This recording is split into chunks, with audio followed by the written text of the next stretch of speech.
Oh, okay. On this page down below, there is the have your say at monterey.org/residential-parking-program. So again, there is an option on there to give feedback and also leave your questions, and we are monitoring that page live. Great. Thank you, Right, Christy. and with that, I'm turning it over to Julie Dixon. Great. Thank you all for being here. We've got a few folks online and we've got some folks here in the gallery.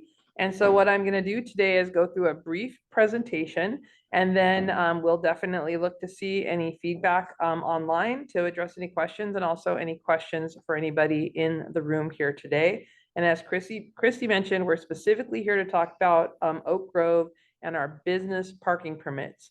One of the things as I basically jump into our presentation that I want to highlight is when we talk about how parking is managed throughout the city of Monterey, it's really important to recognize that there is no such thing as free parking. No matter what anybody tells you, no matter where you are in the world, every parking space actually has a value. And it's one of the things that we're basically looking at when we talk about parking management throughout the city, is we're basically looking to revamp and update the parking management solution. And in particular on 10th Street, it's very important because when we talk about a commercial district, one of the things that we want to ensure is that commercial businesses can thrive. And the way that our businesses can thrive is to make sure that we have accessible and available parking for our customers. And oftentimes what ends up happening is we end up having a challenge where sometimes maybe our employees or business owners tend to take up the time-limited parking spaces that are actually intended for our customers. What I like to describe, especially on 10th Street in particular, is I like to describe a parking space as a wallet. And the reason why we have time limits is so that people can park, go in, patronize a business or a restaurant, and then leave so that another wallet can park in that parking space and be able to do the same thing.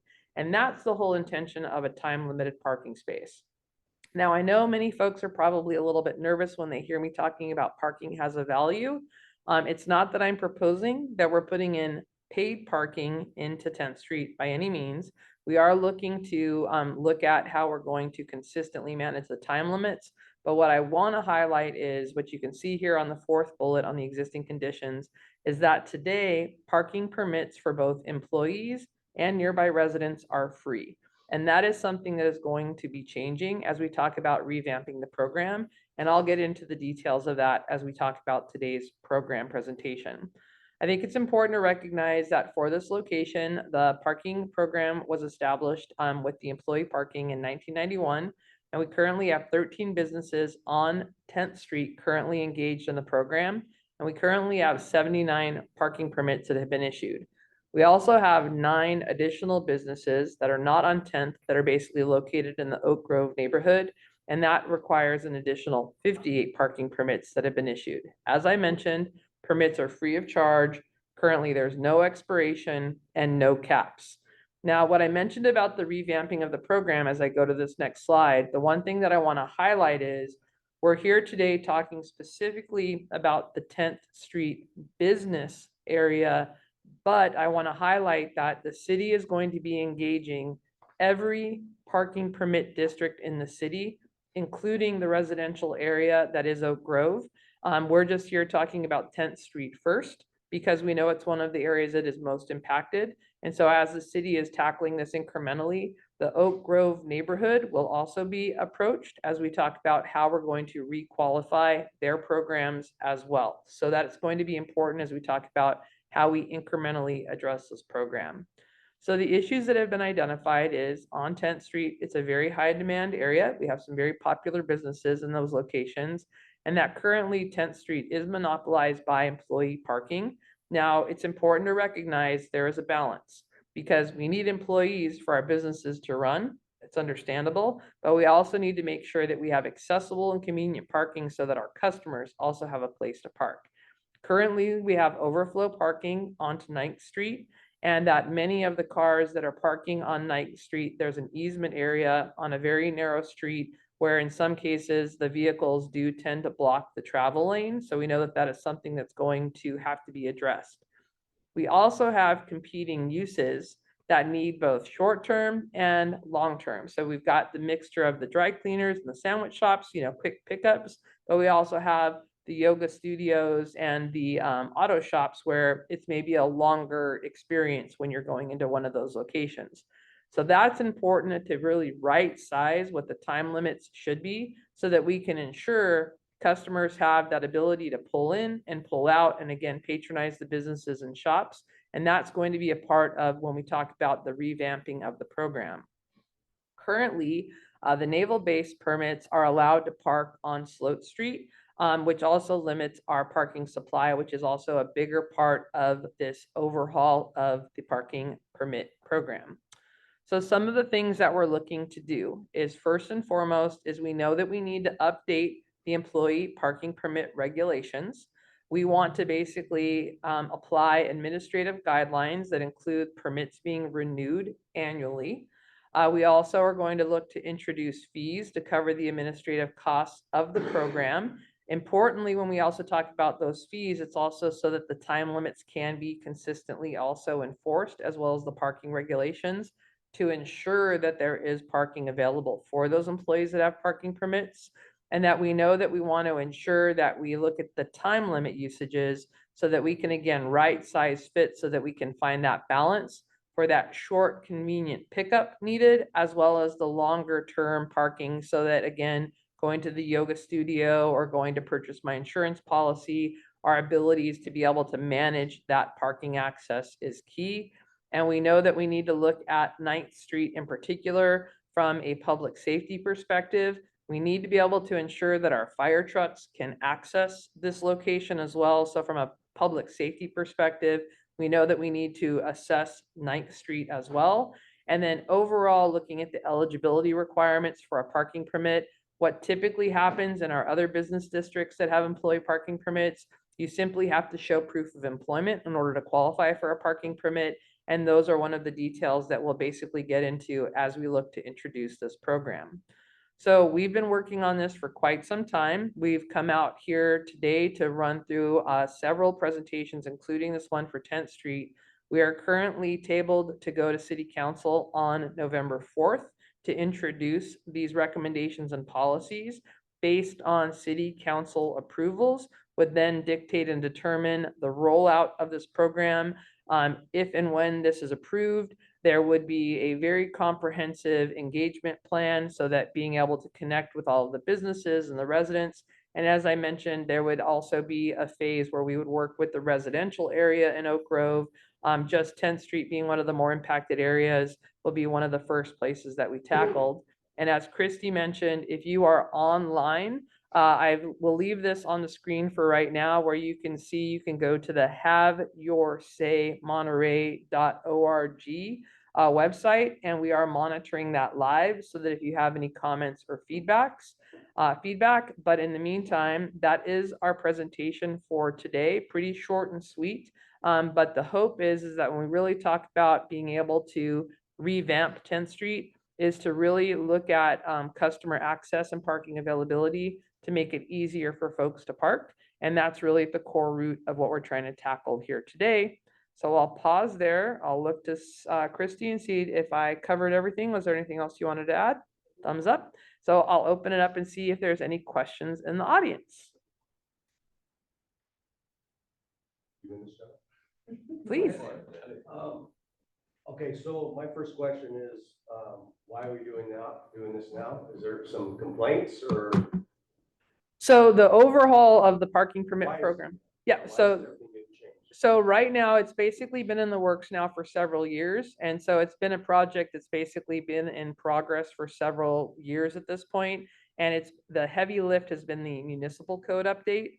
And so that's been a really big part of this, is that we actually have to update the municipal code as well, which I'm sure you all can appreciate is not an easy thing to do. And so also when we start to talk about cost sustainability, it's very important when we talk about permit parking is that the program basically has to be able to cover the cost of the program. And today the program is basically operating in the red because parking permits are free. We also have to start to regulate the number of parking permits. In several of our residential neighborhoods today, there are not only no costs associated with permits, but there's also not a cap on the number of permits that are available. So it truly is beginning to impact the curbside. And if you follow any of the legislation in California, there's a lot of buzz about parking minimums and parking requirements. So what we're basically doing is we're readying ourselves for the future so that also if other developments potentially come into the city, we need to be sure that our residents today also have parking available to them. So it's a combination of many things. Most importantly is covering the cost of the operation of the program.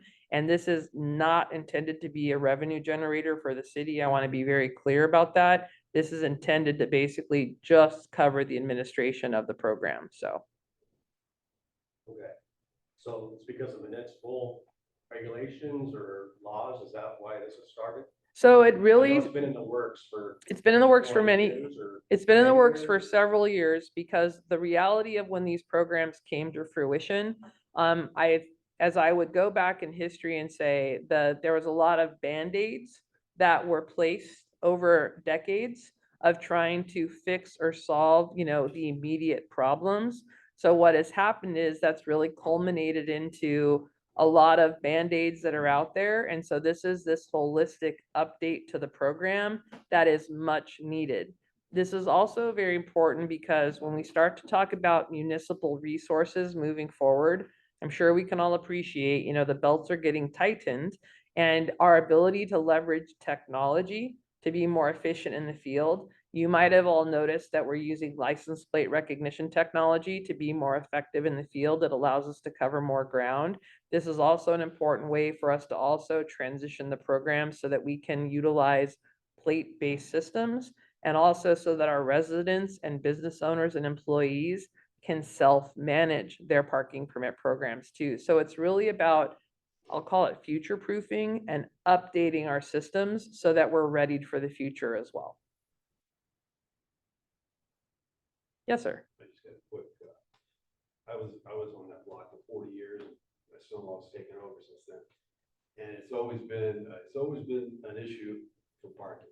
As more businesses come in, they need more parking. And there's great businesses there. I'm not taking anything away from anybody there. There's great people there, there's great businesses. They need to thrive, they need to grow. The problem is, even with this, whatever you're gonna come up with, I don't know, I'm gonna listen to it, but here's my reason. There's not enough space there. So it's always, the employees take up a good amount of it, Mhm. okay? The people that come, like you say, 20 minutes, get a sandwich and leave, an hour at the insurance office and leave. In our case, which is automotive, that doesn't work so much. That's why when I added on to that place, we have a plan in place that was put into place at the time I got a permit, at the time we were approved. And that's starting to get abused by taking spots away that were supposed to be there, okay? And I don't see by taking spots away, but painting no parking and painting on this, how that's gonna help anybody.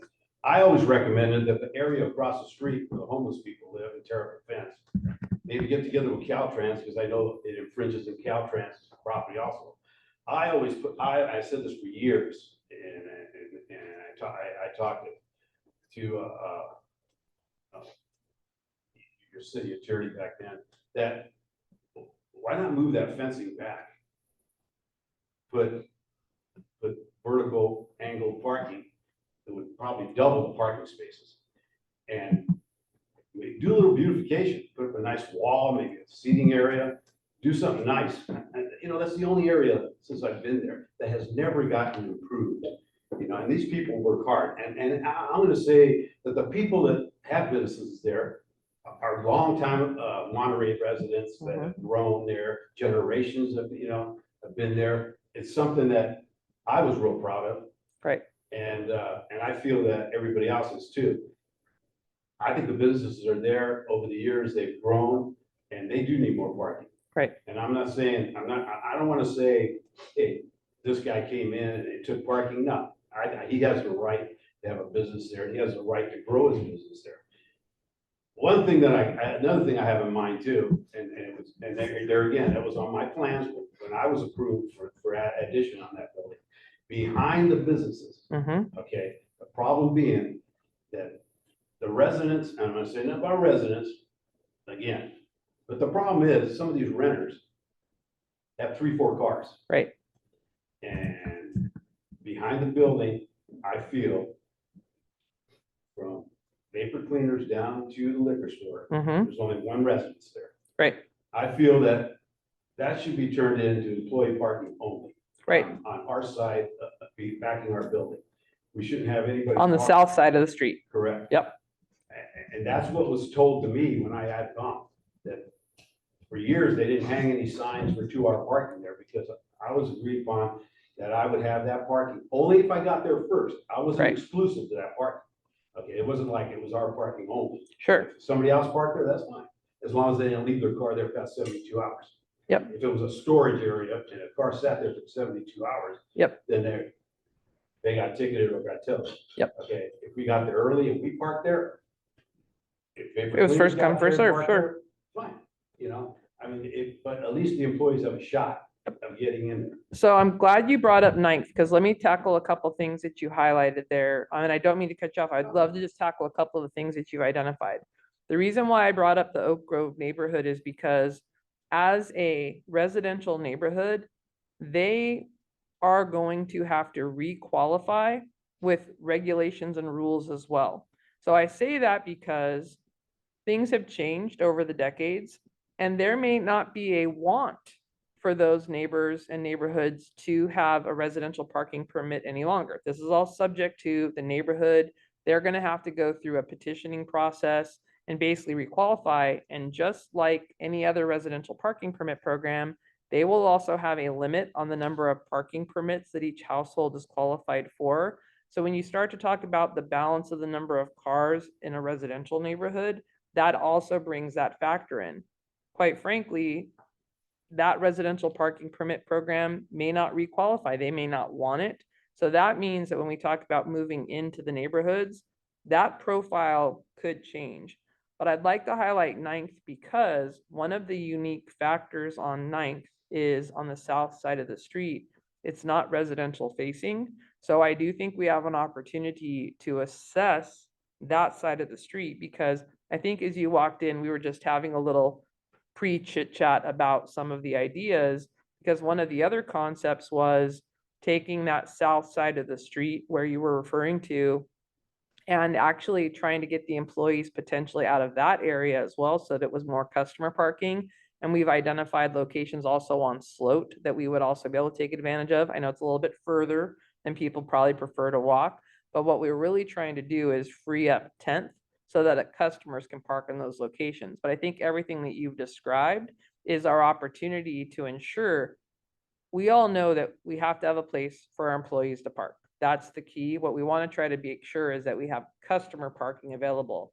I will take note of the area that you described on 10th. I do think there's probably some easement issues with the state there, but we'll still take it to the drawing board. Every idea needs to be vetted. So your opportunity of what you described there, we'll take a look at it. I don't have the information in front of me to know who owns that property, but looking at where it is, I'm anticipating it's probably state-owned, given that it's adjacent to the highway, but we'll still take a look at it. You never know unless you ask, right? So I think that when we start to talk about how we can tackle this as an opportunity, I think the one thing that I want to highlight is we're not looking at taking any parking spaces away. It's really about the revamp of the time limits to ensure that we can find that balance of both short-term and longer-term parking for customer availability, and then identifying where employees should have to park. But I really want to reemphasize on the employee parking, there will be a cost associated with a parking permit, and that's going to be something that will be different than how it's been done today.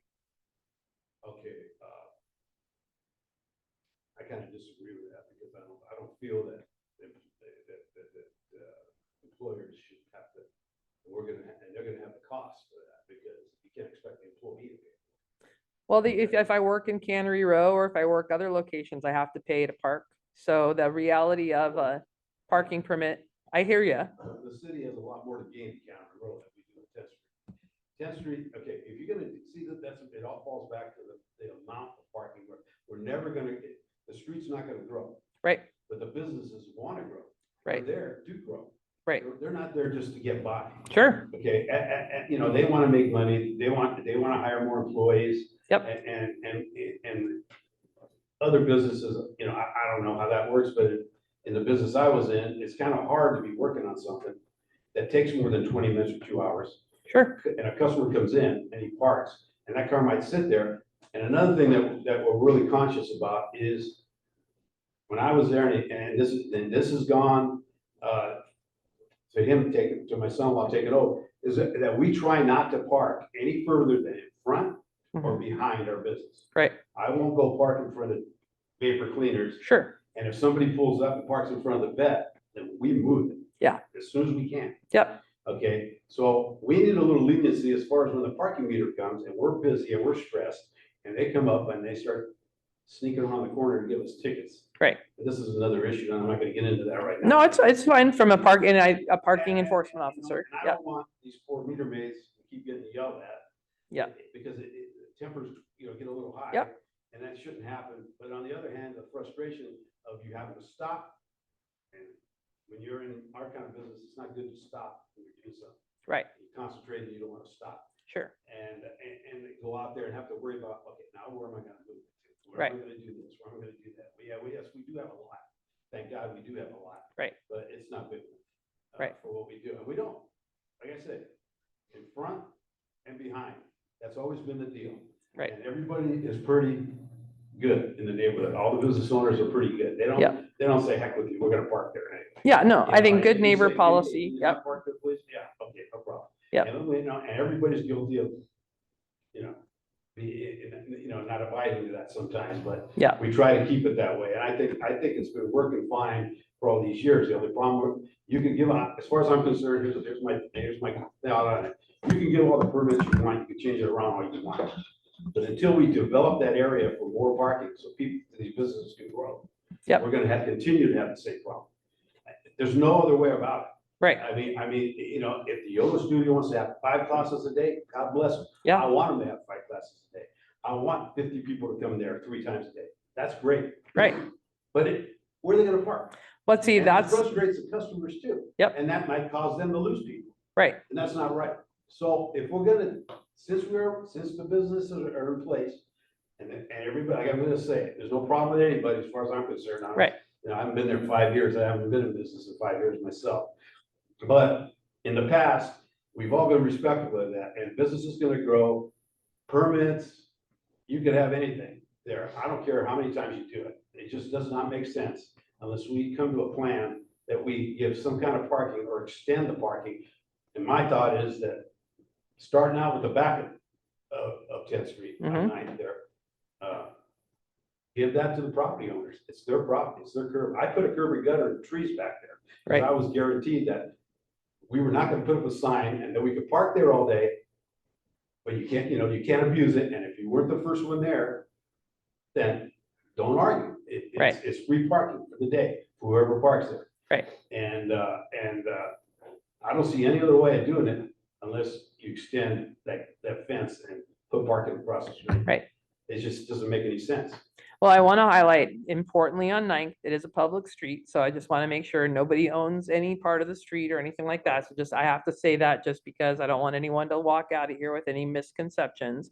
But I think that one of the core aspects here that we're really talking about is this is the reason why we're talking about even trying to move the employees off of 10th, off the south side of the street potentially, is because it could provide more of the longer term parking for those longer term business needs. So I think what you'll see as a result of this exercise, the intention is actually to provide more customer parking, more customer availability. And you said it yourself, when I do come to the yoga shop and I see, oh, there's an auto repair shop, I didn't know there was a salmon shop there, that brings other business and opportunity. And the opportunity for us to ensure that there's parking availability there is really at the core root of it. But I do want to highlight one thing is when we do talking about our parking enforcement officers, we don't call them meter maids anymore, just to be clear. That's all good. But I do like to highlight the fact that the job of our parking enforcement officers is to ensure turnover. And I appreciate we get our noses down in our job. I do it myself, and sometimes we lose track of it. But I think the one thing that we can all appreciate is that they're also just doing their jobs. And I will say that there have been some contentious challenges on 10th Street in particular. I'm just bringing it up here because you all are business owners and you talk about being able to be respectful, good neighbors. I think it's important also to recognize our parking enforcement officers are actually out there to make sure that your customers have parking. So I'll just ask that as a personal favor, having been a parking enforcement officer in a past life. I do think it's just something that if we can be mindful, they're also just doing their jobs. So I think it's just great for us to recognize they're actually out there to make sure your customers do have parking. So, yes, sir. Okay, so behind the paper cleaners, Yep, our employees been parking there for years. yep, And I understand where you're coming from on the enforcement part of it, but I think there's a letter of the law and there's a spirit of the law. absolutely. And I think by the spirit of the law, when our customers were parking back there, what we heard from the parking person that was there was that, well, someone complained about the parking back there. One person in 25 years that I've been there. So that person gets hurt and all of a sudden now it's The problem. uproar, Yeah. Right? Okay, and I asked her, I said, well, why? I said, we've been here a long time and this people park back there for, well, there's no space for a fire truck or, to get by. This morning I showed you the picture of the garbage truck. Yep. It's a dead end street. Right, There's only one way in and one way out. Sure. period. So if a big truck gets in there, if it goes in head first, it's got to back back out out. because there's no place to turn around. Right. So what I'm saying is that part of the problems that have been caused now is because a lot of those parking places have been taken away because the parking division is looking at, well, you can't park there or because you've got to Right. be, further back or whatever. Right. That started as far as I'm concerned, but I think what Pete brought up about the 9th Street parking, when we bought the building, it was my understanding, we bought the building in 2000. When we bought that building, on our side of the street on 9th Street and behind base service and all the way down the Yep. liquor store, all that was, we could park there. Yep. As commercial. But across the street was residential. Yep. Bad idea to park over there. Right. I do think that there's an opportunity, especially with what you brought up about behind your business as well, that I think that we can look at it from an engineering perspective. I think right now, and I'm just going to use my opinion here, is that the parking is a bit willy-nilly. That's a technical term in the regards of kind of how cars are fitting in there. So I think that there's an opportunity for us to come at it from an engineering perspective. Let's look at the width of the street and see if there's an opportunity to potentially mark stalls. I think that currently when the cars are parking perpendicular into the back of the building, that we have the overhang onto the street that's causing part of the challenge.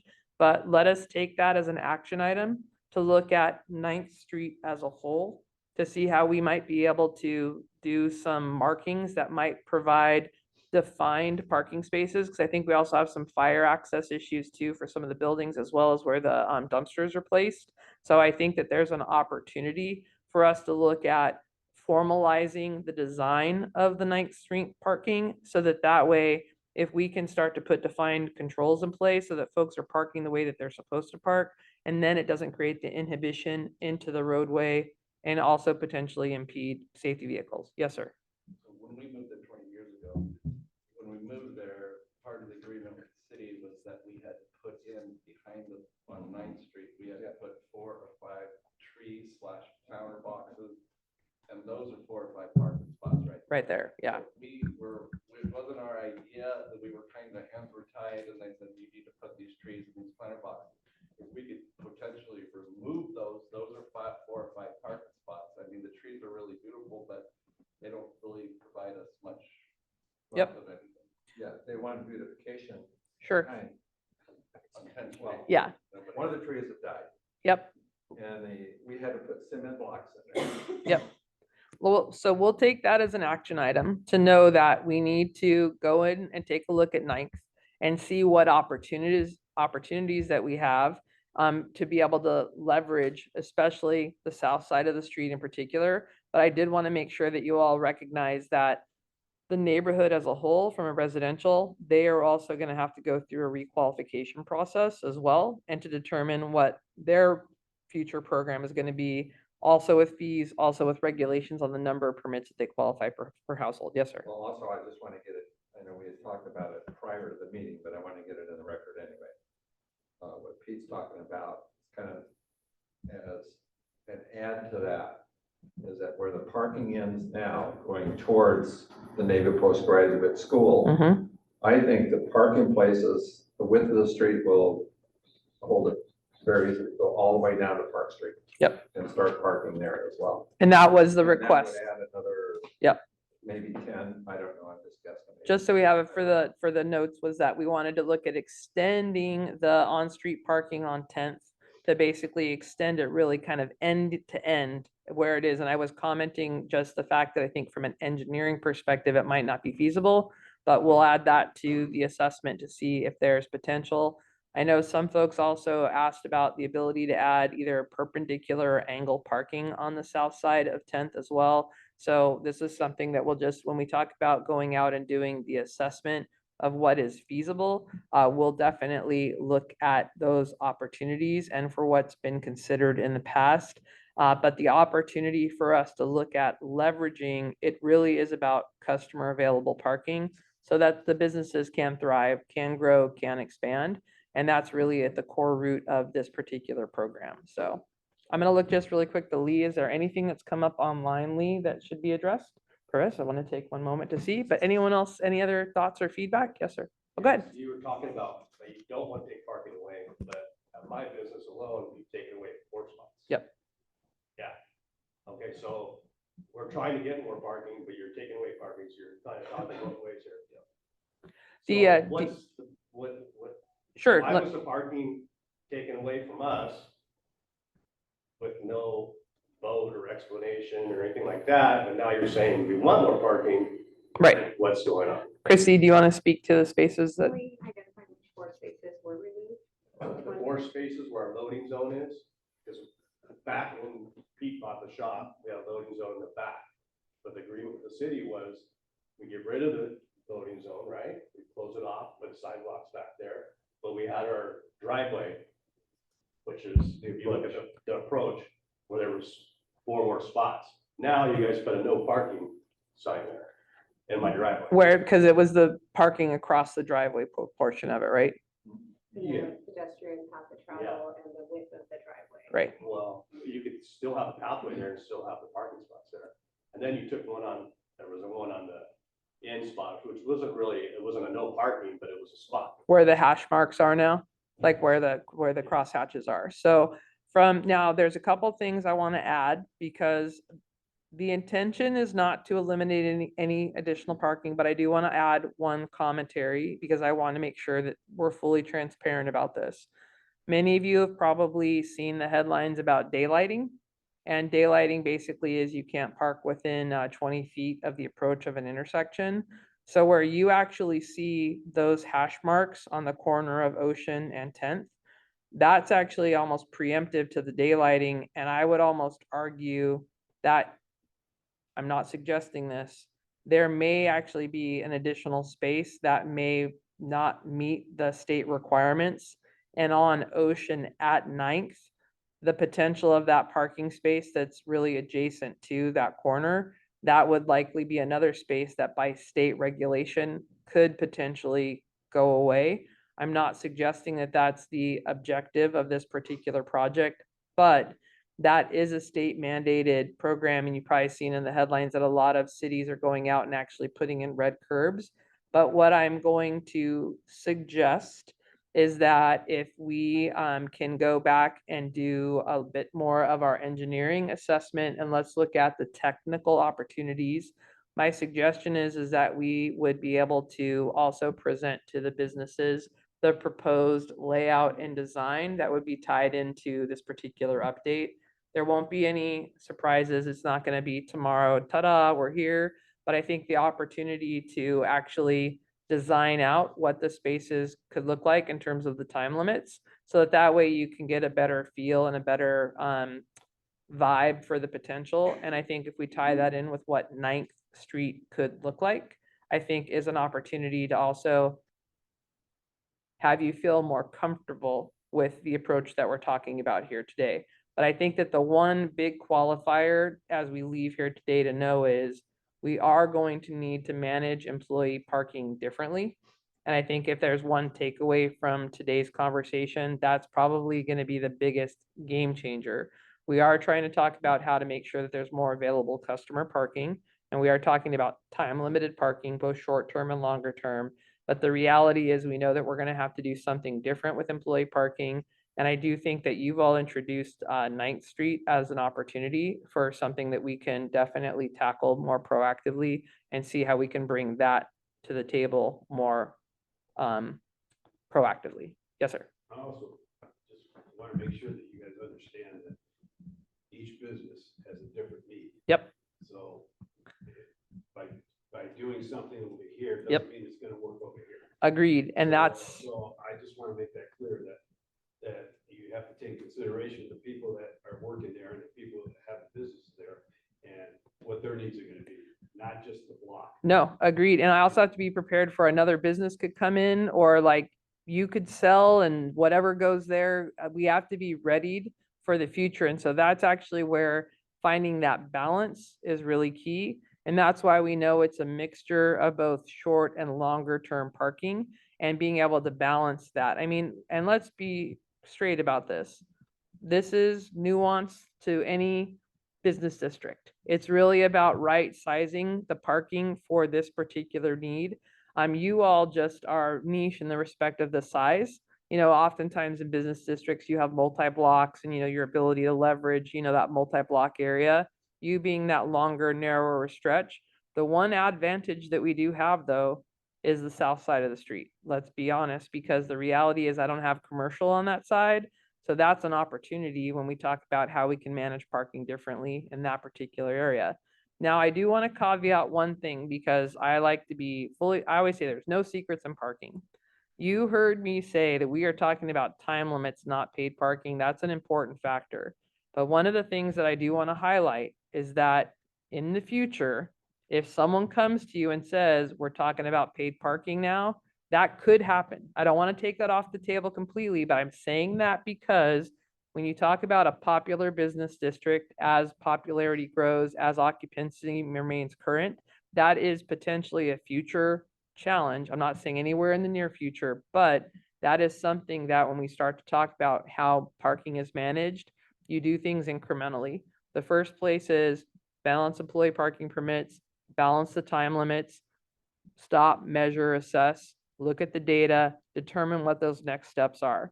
The next conversation in a year or two could be, hey, let's start talking about parking meters. I'm not suggesting that today, but I don't want to be here in front of you all in the next 3 years and talk about parking meters. And you said you'd never put paid parking. That is not the case.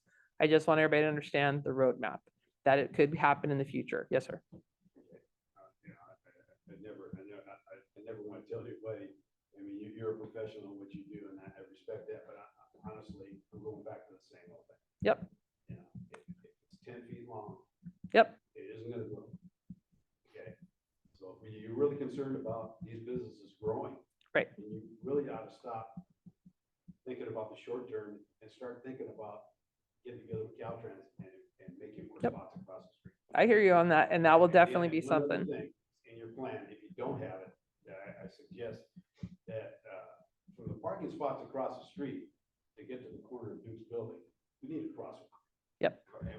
And we need a slow, we need something there because in the morning, I don't know how many times I The cut through. walk across the street, and almost get run over by everybody trying to beat to the gate. Yep. of the Navy School. And they cut that corner like crazy. Yep. So you gotta be on your toes, you know, and I've even experienced a head-on collision. Yep. You know, since I've been there, so, No, I appreciate that. I'll But I- definitely add that. I honestly, I don't see, in my mind, and I might be wrong, but in my mind, you could put all the paid parking, you can get all the permits, you can lay out all the paint you want. Right. Until you add parking, and you're not gonna add it. And I don't wanna get into the residents and start getting them mad. Yeah, I get it. You know, you know, it's a great place. Yeah. You know, I've lived here all my life, and Yeah. I mean, that's a great place, you know, and I just think that these businesses deserve some improvements. Yep. That beautify the area, and I think you need to do something across the street. I hear ya. I don't know, that's just my opinion. No, I appreciate it. And I just wish you'd just keep that in mind. Well, the one thing I want to highlight here is that this is definitely an incremental approach towards this.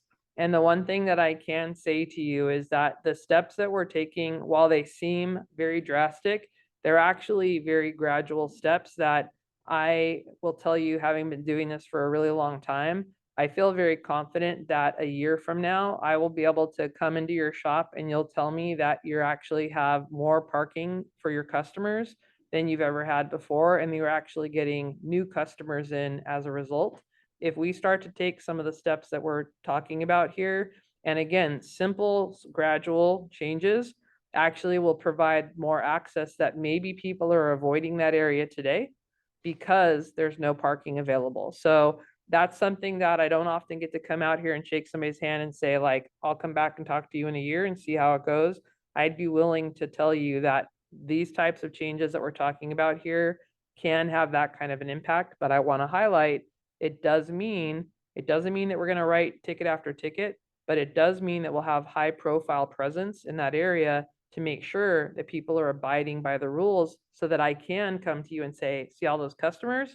We're turning those spaces over so that more customers have a place to park. So that's an important topic when we talk about compliance and balance of the rules, is to make sure that you have that availability. So, and what we're talking about here is really just turning the dial a little bit when we talk about being able to manage access. So I don't often get to stand here and say with somebody that I know has been doing this for a really long time, you know this street, but I feel very confident in these small changes that it will have an impact and it will provide you with more customer access. And that's where, with the suggestions you all have made of what we need to tackle on 9th, I think that that can also be a supplement for our employee area. And then also, depending on what happens with the neighborhood in Oak Grove with the residential and what decisions they make, that also could potentially open up additional opportunities too. So anything else? Yes, sir. Yeah, just one last thing to get it on record. We had someone from the parking division come out, my son Greg, talked to him, and the guys were taking measurements out on the street and all. I said, well, potentially they're gonna go angled parking across the street, parallel parking at the front. And I think parallel parking would be very difficult for customers to come in and park there. And asking customers across the street to be carrying something, and I mentioned it. Yep. Some of our customers are elderly Mhm. and across the street carrying something, and with, Pete mentioned it on the, traffic flow through there sometimes, is pretty tough. Yeah. And there is no enforcement up there at all. I mean, you're talking about parking enforcement, we're talking about traffic violations. Right. They don't slow down, they honk. Yeah, and I think the speed aspect of what you all have brought up is really going to be important when we talk about the engineering and design. There is one more thing, because I want to keep you in mind for the comment you made, because again, full transparency. If we end up with any engineering opportunities to change design, if that's what the engineers come back with and say we're good, one of the things that we are subject to are what are called PROAG requirements. Basically, there's new requirements on the ADA disability side. When you make engineering changes on a block face, you actually have to go back and reevaluate the number of blue curb parking spaces there are. So what you could end up seeing is, if we have to re-engineer anything, we could end up with a requirement of having to put in designated blue spaces as well. So I just, again, I like to be forthright with just the details, and that's something that if we do, using your example, let's just say magically we were able to cut into the other side of the street, that would be a re-engineering, and it would require a certain compliance level from the city on the number of blue curb spaces that actually have to be designed into that. So anytime a city does a redesign, they have to basically then reevaluate and install a designated number of blue curb spaces. So I just like to make that forthright so you all hear that too. And I have a quick question. Sure. on that. Okay. Does the city come out and paint parking spaces? So that's actually, And handicap as well? so for this particular requirement, if they re-engineered, that would be No, no, part no, of that. I'm talking about now. So for restriping, it's part of the capital improvement projects. And so is that something, are you suggesting that that is a need that, It's never been done in our, Okay. we've had to put the, pipelines in ourselves Okay. and do the handicap. I'm making a note of that. So we'll put a restriping need. So, 25 years. That's a big one. okay, I appreciate that. Last comment. Yes, sir. Since we're on that issue, for 40+ years, I've been paving 6 feet into up to the street. Because when you guys come through and pave, and even though I offered to pay them while they were there, they didn't want to do it. When this issue came along that they took 3 spots from us, the area that they painted on said that that was city responsibility of city property. And that, I said, well, for 40 years, I've been paying every 5 years, I got to come out and blacktop Yeah. that area, because it gets potholes right there, because it's never been done the right way. Yep. So, they assured us that they were gonna come through and pave it before they striped it. Yep. Well, it showed up at 6 in the morning and painted the lines and never, there's potholes all over that place. And people, that's where you guys have your painted walkway. Yep. I'm just a suggestion, since he doesn't own it anymore, and the city does, those potholes should be fixed. Okay. But, I mean, it's that's just something I just threw No. out there. One other thing. You're here, so we Yeah, may as one well other make a thing, note. too. Yes. Years ago, about 15, 20 years ago, all the shops, all the stores paid to put a sign down at the bottom of the hill saying 10th Street Business with an arrow showing going up it, so you can see it visibly from the street. Well, that bottom of that curve is kind of bad, Mhm. because when you come in from the freeway and you turn up to 10th Street, 9 times out of 10, little lady or somebody else, even me, I'm getting to be a little mad, but anyway, I turn that corner and I'll hit that curb Okay. because it sticks out too far. So to get on that curb without hitting that, you gotta kind of go out, Mm-hmm. turn, and then go up, and you basically end up in the other lane, before you can straighten out again. Mhm. I feel that corner needs to be cut away. And since we paid for that sign, and it got knocked down a couple times by a truck or a car, and we paid for it again. I don't know what happened to the sign. I was just thinking about it the other day. The sign just disappeared. It'd be nice to have a sign there, like every other place, that says 10th Street Businesses. Yep. Yeah. So this will be my last comment, 'cause I And know we we're can over make it. time. So one of the things that we've also been talking about as we talk about the development of this is we call them parking districts, and the ability to invest monies that are generated as a result of the revenues generated in that district. It goes to fund things like signs like that. The abilities, like you see some of the neighborhoods that have like the lights over, like think different downtowns do different things. So I think that that's all part of the opportunity as we talk about how we manage parking differently. So I think that that's going to be some of the opportunities that basically we can put on the table as options. And I know we've run over time, so I just want to thank you. I know you took time away from your businesses, and those of you who are online here today, do take note that we are scheduled for our November City Council meeting. And then I just want to make sure that you have that information of the ability to tag online associated with any additional feedback once you all leave here today. And then, yeah, just thank you for coming out. More to come. We'll definitely be sure to connect and make sure from some follow-up opportunities. We've got some work to do based on your all's feedback here today. And thank you for coming. So appreciate it. Thank you.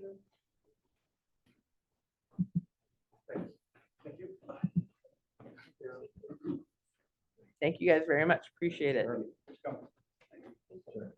Thank you all. Very good. Have a good rest of your day.